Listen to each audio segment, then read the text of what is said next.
In the hazy transition from dream to wakefulness, the echoes of that haunting voice lingered in your mind.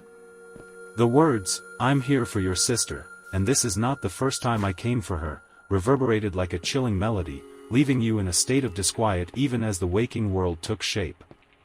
Shaken, you found yourself lying in the comfort of your own bed, the residual fear from the nightmare still gripping your thoughts. You glanced at the clock, its faint glow revealing the early hours of the morning. Sleep seemed elusive, so you decided to get up, hoping that the routine of the day would help dispel the lingering unease. As you moved through the mundane tasks of breakfast and preparing for the day, the dream's details clung to your consciousness. The motel, the ominous alert on the TV, and most disturbingly, the enigmatic figure with an unsettling agenda. Despite your attempts to shake off the lingering fear, a sense of foreboding accompanied you throughout the day. You went about your usual routine, trying to convince yourself that it was just a dream, a product of an overactive imagination during the night. Yet, a nagging doubt persisted in the back of your mind. The day passed, and evening descended. You found yourself compelled to investigate the strange dream further. A quick search on your phone revealed nothing about the mysterious figure, MI6, or any ominous alerts at motels. It was as if the nightmare had woven a tale too intricate to be merely a product of your subconscious. As night fell once again, you couldn't shake the feeling that something was amiss. The mundane sounds of the night took on an eerie quality, and every passing shadow seemed to conceal the lurking presence from your dream.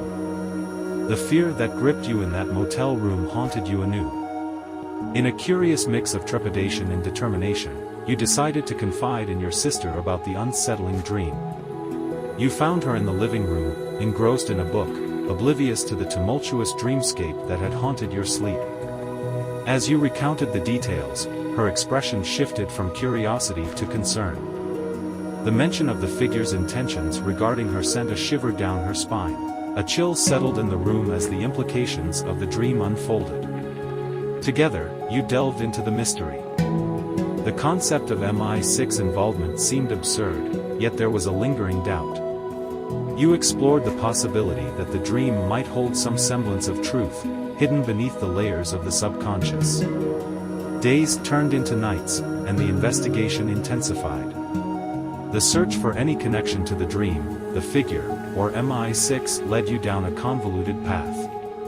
As you dug deeper, you unearthed snippets of information that seemed to blur the line between reality and the surreal. A cryptic message left on an obscure online forum hinted at a clandestine operation, involving a figure with slender fingers and a penchant for delivering ominous messages. The mention of your sister's name in connection with this mysterious entity sent shivers down your spine. Haunted by the persistent sense of impending doom, you and your sister decided to reach out to a private investigator. His weathered face and steely gaze spoke of a lifetime spent unraveling mysteries. As you recounted the dream and the subsequent investigation, his eyes flickered with a mixture of intrigue and skepticism. The investigator took it upon himself to delve into the enigma, his skills tested by the peculiar nature of the case. Days turned into weeks as he followed leads that seemed to vanish like whispers in the wind. The trail led to dead ends, false alarms, and cryptic encounters that left more questions than answers. The figure from your dream seemed to elude every attempt to grasp its identity. The investigator, growing increasingly perplexed, suggested delving into the realm of the supernatural, as if the answers lay beyond the boundaries of the rational world. Reluctantly, you and your sister found yourselves seeking the counsel of a local paranormal expert. The atmosphere in their dimly lit office was thick with incense, and mystical symbols adorned the walls. As you recounted the dream once more, the expert's eyes gleamed with a knowing wisdom. According to the expert, the figure might be a manifestation of an otherworldly entity, drawn to your sister for reasons that transcended the realm of the living. The notion seemed fantastical, but the evidence of the dream's lingering impact on your waking life was undeniable.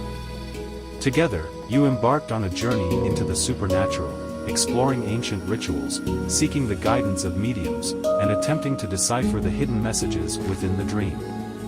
As you delved deeper into the occult, the line between reality and the ethereal blurred, and the figure from your nightmare seemed to materialize at the periphery of your vision. The nights became increasingly restless, haunted by the whispers of unseen forces. The figure, once confined to the realm of dreams, now seemed to permeate the waking world. Its presence loomed in the shadows, a silent observer with inscrutable intentions. In your pursuit of answers, you uncovered a forgotten family secret, an ancestral connection to a mysterious cult that dabbled in forbidden rituals. The cult's practices, shrouded in darkness, hinted at a malevolent force that sought to claim your sister's soul. As the pieces of the puzzle fell into place, you realized that the figure in your dream was not merely a creation of your subconscious but a harbinger of a supernatural threat that spanned generations. The enigmatic whispers, the slender fingers, and the ominous message, all were threads woven into a tapestry of ancient malevolence. Determined to protect your sister from the looming danger, you sought out a reclusive sage rumored to possess knowledge of ancient rites that could ward off the supernatural. The sage, draped in robes adorned with mystical symbols, listened intently as you recounted the intricate details of the dream. In a solemn ceremony conducted under the light of a blood-red moon, the sage invoked ancient incantations, drawing upon the forces that dwelled between worlds. The air crackled with energy as the boundary between the living and the supernatural wavered. As the incantations reached their zenith, a shadowy figure emerged from the depths of the ceremony, a manifestation of the malevolent force that had haunted your dreams. The figure writhed in the ethereal currents, its attempts to breach the protective barrier thwarted by the sage's powerful wards. With each syllable of the incantation, the figure weakened, its ominous presence dissipating like smoke in the wind. The room trembled with an otherworldly energy as the sage's ritual reached its crescendo, banishing the malevolent force back to the realms from which it came. The air slowly cleared, and a sense of tranquility settled over the room. The sage, weary but triumphant, assured you that the supernatural threat had been thwarted, at least for the time being.